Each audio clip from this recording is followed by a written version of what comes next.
Reporter ఎం Durgarao, doctor B.R.. Ambedkar Konaseema జిల్లా, రామచంద్రపురం పట్టణం కమ్మవారి సావరం పల్లీలపేటలో పోతాబత్తుల రాంబాబు భార్య భవాని చేపల వ్యాపారానికి వెళ్లి సాయంత్రం వచ్చి వ్యాపారం చేయగా వచ్చిన డబ్బులను బీరువాలో పెడదామని బీరువా తలుపులు తెలిసి చూడగా ముందుగా బీరువాలో పెట్టిన డబ్బులు మరియు బంగారు ఆభరణాలు చూసుకొనగా డబ్బులు బంగారం కనిపించలేనట్లు, అంతటా డబ్బులు బంగారం చోరీ అయినట్లు గుర్తించి వెంటనే రామచంద్రపురం పోలీసులకు సమాచారం ఇవ్వగా రామచంద్రపురం సి వెంకటనారాయణ తన టీం సభ్యులు, క్లూస్ టీము, వేలిముద్ర నిపుణులతో ఇంటి ప్రదేశాన్ని చుట్టుపక్కల సున్నంగా పరిశీలించారు. రామచంద్రపురం సిఐ వెంకటనారాయణ మీడియాతో మాట్లాడుతూ సంఘటనా స్థలానికి వెళ్లి ఆధారాలు సేకరించామని సుమారుగా చోరీ విలువ 3,50,000 రూపాయలు నిర్ధారించమన్నారు. మిగతా విషయాలు కేసు ఛేదించిన తర్వాత తెలుపుతామన్నారు.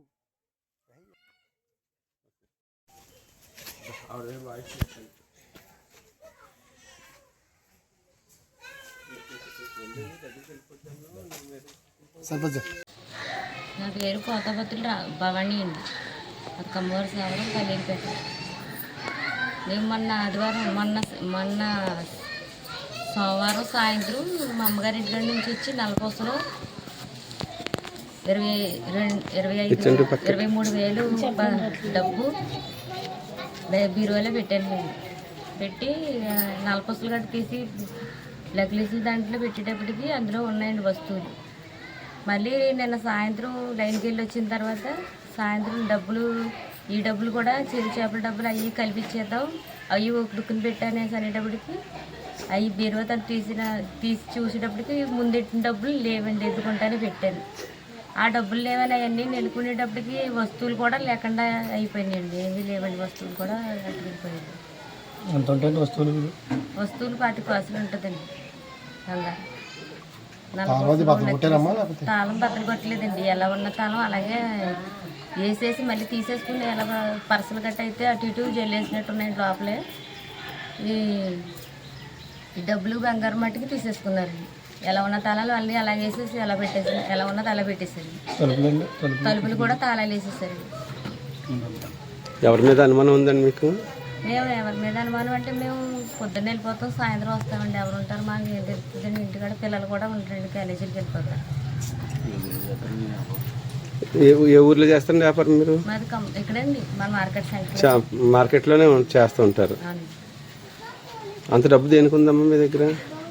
అంటే వ్యాపారం చేసుకుంటాం కదండి. అది మొన్న పండగ కదండి, పండగ మూలని తెచ్చుకున్న అరుగులు తెచ్చేసుకుండి సరుకులు, ఆ డబ్బులు ఒకసారి ఇద్దాం కదా అన్నట్టుగా ఉండిచ్చేసేవాడు. ఆయన వచ్చి పట్టుకెళ్ళమంటుంటే ఖాళీ లేక ఆయన రాలేదండి. పోలీసులు సమాచారం ఇచ్చారమ్మా? ఇచ్చేవండి. నిన్న సాయంత్రం వెళ్ళి 9 గంటలకు ఎప్పుడో సమాచారం ఇచ్చేవాడు. అందరికీ నమస్కారం. మేము ఈరోజు పోతాబత్తుల భవానీ అనే ఆవిడ దగ్గర నుంచి ఇంట్లో బంగారపు వస్తువులు అలాగే నగదు పోయిందని చెప్పి కంప్లైంట్ తీసుకోవడం జరిగింది. ఆమె నిన్న ఇంట్లో ఉన్న సమయంలో కొన్ని నగలు, బంగారపు వస్తువులు అట్లాగే నగదు కూడా ఇంట్లో ఉన్న బీరువాలో పెట్టుకుని ఆమె పని నిమిత్తం బయటకు వెళ్ళడం జరిగింది. ఆమె తిరిగి వచ్చి చూసుకునేసరికి నగలు కనిపించట్లేదని ఆమె గమనించి మాకు ఈరోజు వచ్చి రిపోర్ట్ ఇవ్వడం జరిగింది.